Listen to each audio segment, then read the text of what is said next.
Right. Shamshabad విమానాశ్రయానికి మరొకసారి bomb బెదిరింపు కాల్ హడలెత్తించింది. హైదరాబాద్ నుంచి బ్యాంకాక్ లోని డాన్ ముయాంగ్ వెళ్తున్నటువంటి విమానంలో బాంబు పెట్టినట్లుగా ఫోన్ కాల్ రావడంతో అధికారులు అప్రమత్తమయ్యారు. ప్రయాణికులను దించేసి విమానాన్ని ప్రయాణికుల లగేజ్ని తనిఖీ చేశారు. ఎలాంటి బాంబు లేకపోవడంతో ఊపిరి పీల్చుకున్నారు.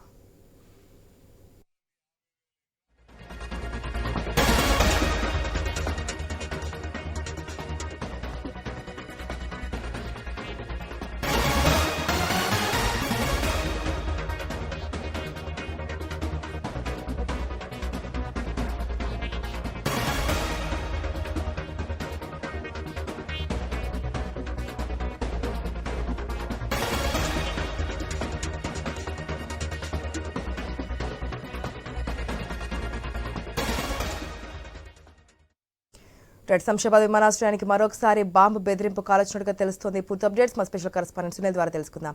సునీల్, వరుసగా ఎయిర్పోర్ట్స్ కి లేదంటే ఫ్లైట్స్ సంబంధించి బాంబు బెదిరింపు కాల్స్ వస్తూనే ఉన్నాయి. ఎన్ని చర్యలు తీసుకున్నప్పటికీ కూడా ఆగడం లేదు. ఆ ఫ్లైట్స్ డిలే కావడం లేదంటే ఇంకా ఎన్నో కారణాలు చెప్తున్నప్పటికీ కూడా ఎవరు చేస్తున్నారనే నిఘా ఉన్నప్పటికీ వారి మీద చర్యలు తీసుకుంటామని చెప్పినప్పటికీ ఇవైతే ఆగడం లేదు. శంషాబాద్ ఎయిర్పోర్ట్ లో కూడా మరొకసారి బాంబు బెదిరింపు కాల్చినట్టుగా తెలుస్తుంది. డీటెయిల్స్ ఏంటి? ఎప్పుడు కూడా ఎయిర్పోర్ట్ కి ఫోన్ కాల్స్ ద్వారా బాంబు బెదిరింపు కాల్స్ వచ్చేవి ఫోన్ ద్వారా, కానీ లేకపోతే ఈమెయిల్ ద్వారా. కానీ ఈసారి ఒక ప్రయాణికుడు బ్యాంకాక్ వెళ్తున్నటువంటి ప్రయాణికుడు తనని చెకింగ్ చేసి లోపలికి పంపించే సమయంలో అక్కడ ఉన్నటువంటి సిఐఎస్ఎఫ్ సిబ్బంది తన వద్ద బాంబు ఉందని చెప్పడం కలకలం రేపింది. ఈ మేరకు సిఐఎస్ఎఫ్ సిబ్బంది అతన్ని అదుపులోకి తీసుకున్నారు.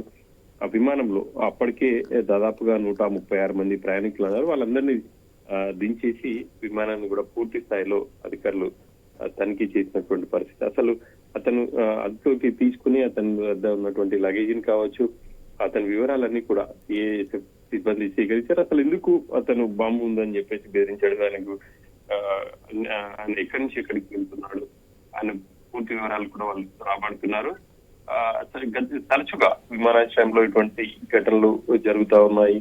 ప్రధానంగా ఫోన్ చేసి విమానం సంబంధించి బాంబు ఉందని బెదిరించడం, లేకపోతే మెయిల్ ద్వారా ఇటువంటివన్నీ ఆగంతకులు చేస్తున్నారు. కానీ ఈసారి ఓ ప్రయాణికుడే ఇలా చేయడం, తన వద్ద బాంబు ఉందని చెప్పడంపై పోలీసులు అతన్ని విచారిస్తున్నారు.